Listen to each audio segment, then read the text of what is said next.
Welcome to my channel, the Original Gospel Channel. My name is Nathaniel and I'm excited to have you here. If you're looking for Christian videos like these filled with faith, inspiration, and gospel truth, you've come to the right place. Make sure to subscribe to my channel so you never miss our latest content that will encourage your spiritual journey. God bless you, and I look forward to sharing this journey of faith with you. Our story begins during a dark period for the Israelites, who were oppressed by the Philistines for 40 years. In the town of Zorah, there lived a man named Manoah from the tribe of Dan. Manoah's wife was barren and had no children. One day, the angel of the Lord appeared to her and said, "You are barren and childless, but you are going to become pregnant and give birth to a son. Now see to it that you drink no wine or other fermented drink, and that you do not eat anything unclean. You will become pregnant and have a son whose head is never to be touched by a razor, because the boy is to be a Nazirite, dedicated to God from the womb. He will take the lead in delivering Israel from the hands of the Philistines." Excited and amazed, the woman ran to tell her husband about the angel's message. Manoah prayed to the Lord, asking him to send the angel again to teach them how to bring up the boy. God heard Manoah's prayer, and the angel returned. Manoah asked the angel, "When your words are fulfilled, what is to be the rule that governs the boy's life and work?" The angel reiterated the instructions. Manoah's wife must do all that he had commanded her. Soon after, Manoah's wife gave birth to a son, and they named him Samson. As Samson grew, the Lord blessed him, and the Spirit of the Lord began to stir him while he was in Mahaneh-dan, between Zorah and Eshtaol. As a young man, Samson went down to Timnah, where he saw a Philistine woman. He returned home and told his parents, "I have seen a Philistine woman in Timnah. Now get her for me as my wife." His parents were dismayed that he wanted to marry a Philistine, asking, "Isn't there an acceptable woman among your relatives or among all our people? Must you go to the uncircumcised Philistines to get a wife?" But Samson insisted, "Get her for me. She's the right one for me." His parents did not know that this was from the Lord, who was seeking an occasion to confront the Philistines. On his way to Timnah, Samson encountered a young lion. The forest was dense and the path narrow when suddenly a roar pierced the air. A young lion, fierce and wild, charged at Samson. The Spirit of the Lord came powerfully upon him, and with a surge of divine strength, Samson tore the lion apart with his bare hands, as one might tear a young goat. The carcass of the lion lay in pieces, a testament to Samson's incredible strength. But he told neither his father nor his mother what he had done.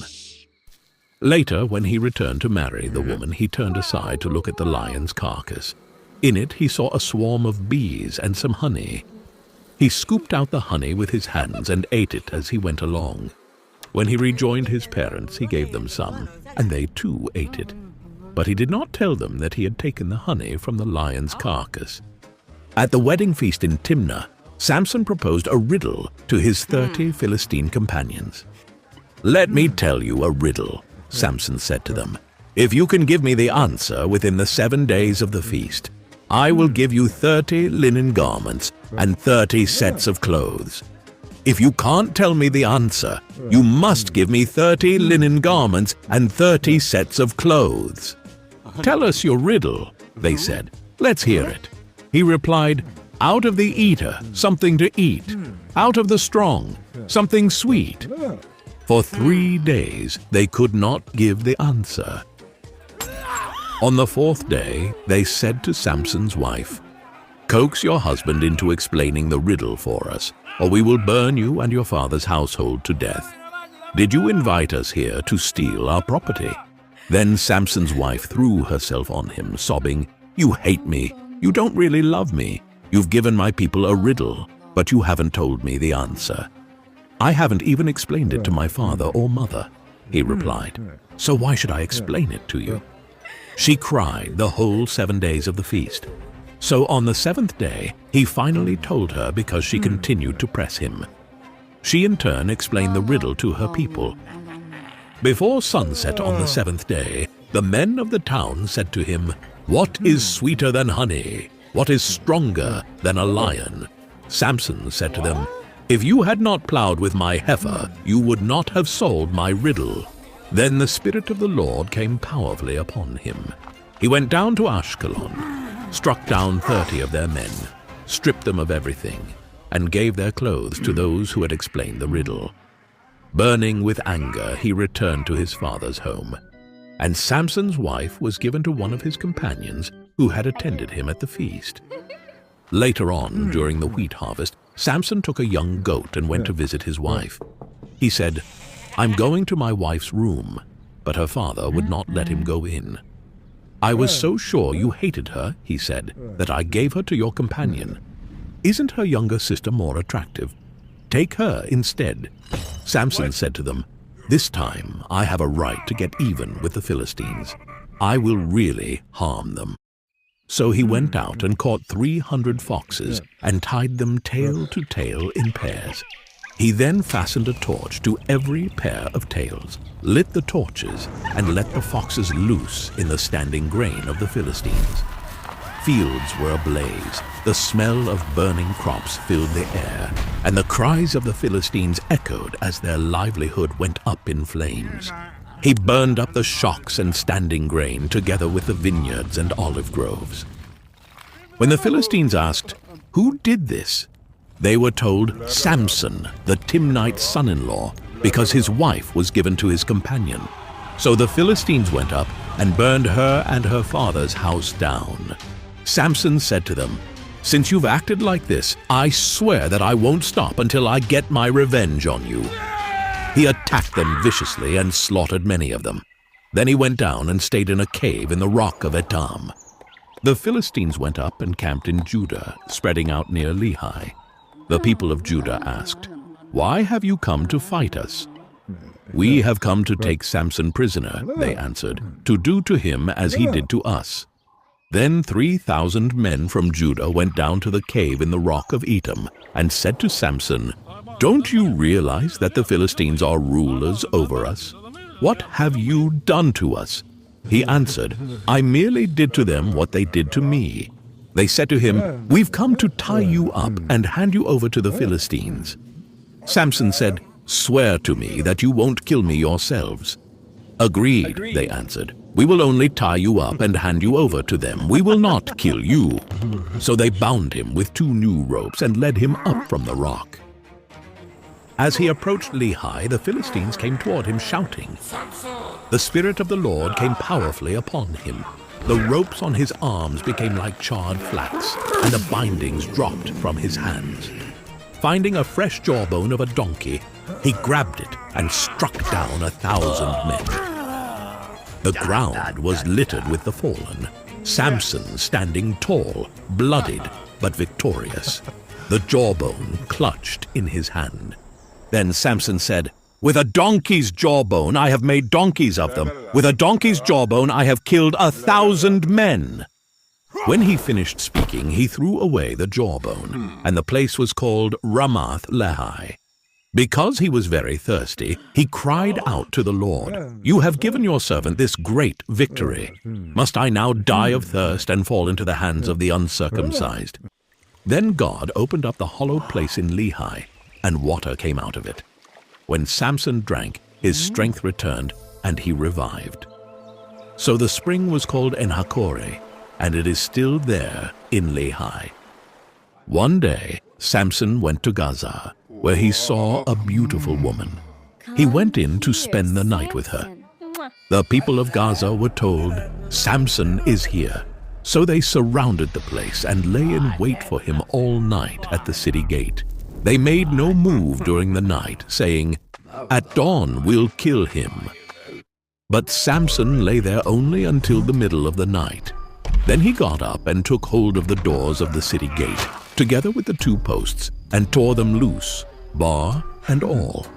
He lifted them to his shoulders and carried them to the top of the hill that faces Hebron. The sheer power required to uproot and carry city gates was a display of Samson's incredible strength and defiance. Some time later, He fell in love with a woman in the valley of Sorek, whose name was Delilah. The rulers of the Philistines went to her and said, "See if you can lure him into showing you the secret of his great strength, and how we can overpower him so we may tie him up and subdue him. Each one of us will give you 1,100 shekels of silver." So Delilah said to Samson, "Tell me the secret of your great strength and how you can be tied up and subdued." Samson answered her, "If anyone ties me with 7 fresh bowstrings that have not been dried, I'll become as weak as any other man." Then the rulers of the Philistines brought her 7 fresh bowstrings that had not been dried, and she tied him with them. With men hidden in the room, she called to him, "Samson, the Philistines are upon you!" But he snapped the bowstrings as easily as a piece of string snaps when it comes close to a flame. Then Delilah said to Samson, "You have made a fool of me. You lied to me. Come now, tell me how you can be tied." He replied, "If you weave the 7 braids of my head into the fabric on the loom and tighten it with a pin, I'll become as weak as any other man." So while he was sleeping, Delilah took the 7 braids of his head, wove them into the fabric, and tightened it with the pin. Again she called to him, "Samson, the Philistines are upon you." He awoke from his sleep and pulled up the pin and the loom with the fabric.